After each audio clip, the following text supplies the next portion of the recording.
Whoa, a little bit too close. What's up, everybody? It's Scotty H back again for the Philly Fan Frenzy. I know I haven't done a video in a couple weeks. Apologize about that. As you can see, I'm at work. I'm always here. It sucks.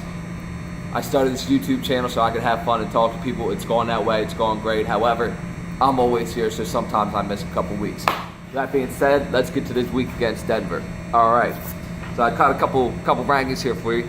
This is one of those rare times you see one of the top two defenses in the league going at it. Right now, the Eagles and Denver rank 1-2 in defensive run defense. Excuse me. Eagles being number 1. Total D, they're number 1. We're number 14. Pass D, they are number 6. We're number 22. The reason we're number 22 is because we've had a lead in 85% of our games so far this year. So at that point, our corners have a bend don't break mentality. Let them catch the ball. Don't give them the first down. Make the tackle. That's why these teams are piling up the yards on us. Which I don't know about you guys, but I'm fine with it. Offensive ranks. We're ranked 6th in total offense. They're ranked 15th. Offensive pass, we're 11th. They're 18th. And run, we're 5th. They're 9th. Boils down to this. Well, it's going to boil down. I mean, we're stronger where they're weak at. You know what I mean? Our pass defense is our pass offense is better than our pass defense, in my opinion, and we'll see what happens. So, a couple stats for you guys know. Wentz has been playing MVP level football so far this year. He is 161 for 264, for 2,063 yards, 19 touchdowns, and 5 interceptions. On the other side of the ball, Denver Broncos need a change. They're going to start Brock Osweiler. Yes, that guy, the guy that signed with the Texans, and they actually paid Cleveland to take him. That's how bad he is. Trades don't happen where you pay them to take somebody else. They gave up a second-round draft pick so that they could get rid of him and dump the salary. So that tells you all you need to know right there. Anyway, Blunt has 100 rushes for 467 yards, 4.7 yard average, and 2 touchdowns. C.J. Anderson is pretty much running the same exact way, only he has 7 more carries and 2 more yards and 1 less touchdown. Who tells me who's the better back? Blunt. I know everybody's hyped about Ajayi.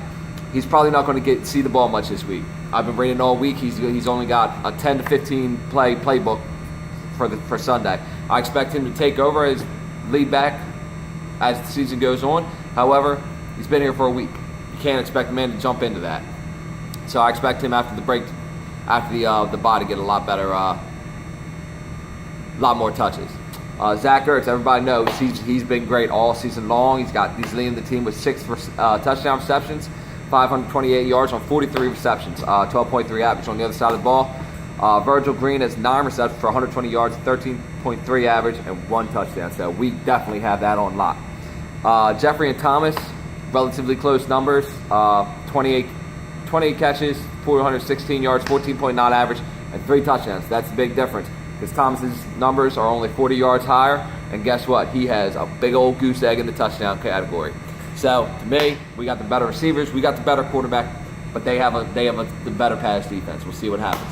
All right. So my key matchups for the game: Lane Johnson against Von Miller. Everybody's worried about Vaitai taking on Von Miller, and it's very possible that Denver might rotate him to the left side. Von Miller attacks the right side of the field. Who's lined up there? One of the best left tackles in the game with Lane Johnson. But Miller is a former Defensive Player of the Year. He's a Super Bowl champ. He's one of the elite pass rushers in the league. We're just going to have to see what happens, because arguably Johnson is the best right tackle in the league. So we'll just have to wait and see.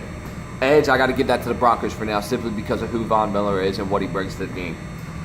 Next up, our Denver's O-line versus the Eagles' defensive line. They've given up 22 sacks from the year so far this year. It's not great, but it's also not terrible. It'll be interesting to see how Schwartz starts off with the pass rush. Everybody knows he likes to rush 4, and that's it. And we generate pressure that way. But it might behoove him to run some blitzes in the first couple of defensive series, get Osweiler off his feet, get him happy feet, and start chucking the ball downfield so our cornerbacks can pick it off. I can't wait to see how often Cox and company are in the backfield. Right now, I got the edge, Philly, all day. Our corners against Brock Osweiler. Everybody in the NFL knows what Brock can do. Knows what he can't do. Can't carry a franchise to a win against a good team. It's just the way it is. But after 3 losses, Denver needs a change. So here he is. He's starting his first game this year.